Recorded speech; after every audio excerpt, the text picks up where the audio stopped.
having a relationship with the birth family. I know that makes a lot of adopted families nervous. It sounds really great in concept, and we really say that that's what we want to do because most adoption agencies will promote that open adoption is best ultimately for the child, and I agree with that. But then when you have your little love in your arms, you want to protect them from the losses that it comes along with birth family. But I would encourage you not to do that, and to make an equally brave choice as that birth family has, and reach out in ways that are healthy and safe.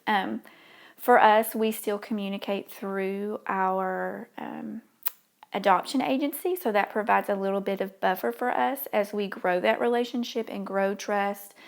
Because the birth family is also going to have to go through a lot of grief.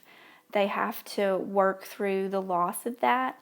And so for us, we needed that buffer to protect our girls from having to walk through that with them, because a 4-year-old, the newborn doesn't know, but my 4-year-old daughter would be able to ascertain what was going on, and that is just an extra grief and burden that she does not need to take on or bear, and will also be for my younger daughter as she grows into that. So we have loved working through the adoption agency to make those connections and to have a neutral place to meet, and also for them to be able to give the birth family some guidance when we meet, so that we can set kind of appropriate boundaries, like what are we going to call each other?